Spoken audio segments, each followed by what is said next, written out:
Gather around, everybody. Let's start drawing with ink. So what I'm going to go over right now is a review for most of my students. I started this project just before we had to do at-home learning.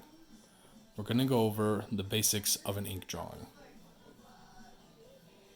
First thing I want to give you are the supplies we need. The first supply we need is the ink. What I'm going to use is Higgins Black Magic ink. Right, and this is the ink well. You use it by unscrewing it. You have your quill inside, and it's full of ink. Now, one thing I want you to remember, especially while you're doing this at home, is the ink well is an easy thing to tip over, right?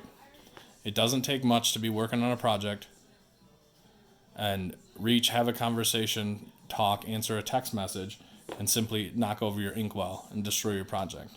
So the first thing you want to do is move the inkwell off of and away from your art project. But for the purposes right now, I'm going to try and leave it on camera. The next thing you're going to need is your pen. These are just two different pens that I have in the art room for you guys to use. If you went online and bought them, they're going to look similar, although you can get a lot fancier ones than the ones I have. Right? It's a basic wooden stick with a little comfort grip here, and if you look inside, it has the place to put your nib. Now, I have two different nibs that I use for this project. The first nib, and the basic nib that I'm going to give to everyone, is a ballpoint pen nib. Right? It comes down, it comes down in a tier shape, or an upside down tier. It has a reservoir, it has a split. You can see this allows the ink to flow, and at the very end, it has a little curve up, and this will allow you to get more flexibility in movement of the pen. The other one I have is a finer point quill, or nib. This is the one I do most of my drawing with. You guys don't have to. It has less flexibility in direction because the ballpoint won't allow you to shift the pen forward. But I prefer to use it because I like to draw with a finer line. It allows me to get in for smaller details and do more intricate parts of the drawing. Right? And all you have to do to get that to work, stick it right here in your pen tip or in your pen handle. Right, so it's secure. Don't cram it in so far that you're never going to be able to get the pen out again. And if it doesn't fit, you're probably using the wrong pen. Right, this one is a little different.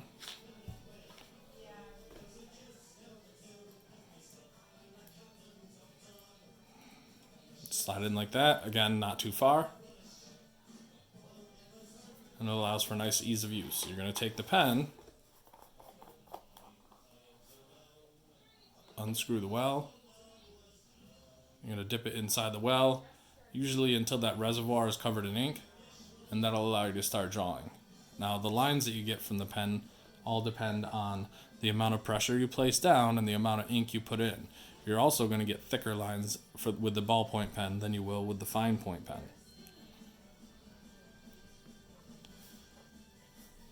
Now, just a little warning. When you use this thing, this little sticker, if it's covered in ink and you stab yourself in the hand, you're going to get a nice little permanent tattoo. Okay, so you want to be careful what you're doing with the pen at all times. I like to, whenever I stop drawing, make sure I take the pen, never rest it in here because the pen weight will carry and pull your inkwell over. Right? I set the pen down, usually not on top of my paper, and I close up the inkwell and walk away. So what I want you to practice first is I want you to practice simple hatching. You're going to dip your pen in until it's covered in ink. I like to do that and take a little of the extra off. And I just want you to do simple half-inch hatch lines. Try as hard as you can to get the lines as close together as possible. without letting them touch. You're going to notice your hands are a little shaky at first and your lines will become smoother and smoother. Okay, you want to keep your draw consistent top to bottom, and you want to keep your draw pull this way consistent as well so that you don't cluster your lines. It's going to be harder for you not to get on top of your hand, causing the pen to sputter. Once you're done with that, I want you to try 1-inch lines. Now it's best to create a bar to draw within so that you know what you're doing. You want to try and go as slowly as you can from top to bottom, top to bottom, top to bottom, until you can get that nice, consistent, super tight line. It's best not to go through and sketch out your lines because it's harder to keep the lines pretty and consistent.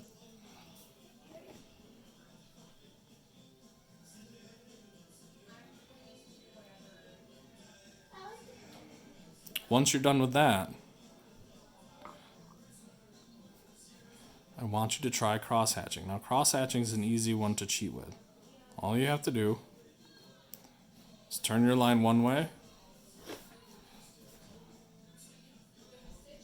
And just make sure you go over, and every time you go over your crosshatch, you want to have a little extra hatch that's not done.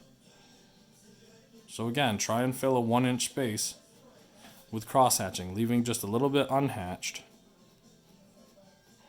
and draw the most comfortable way you can draw. Right now I can't turn my paper because I'm trying to keep it on camera the whole time. If I could, I would keep my hand drawing in the same direction all the time. It's a little harder to do on camera.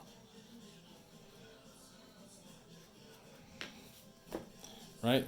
So there's 3 basic techniques I want you to work on. I'll keep chiming in with more techniques throughout the coming weeks.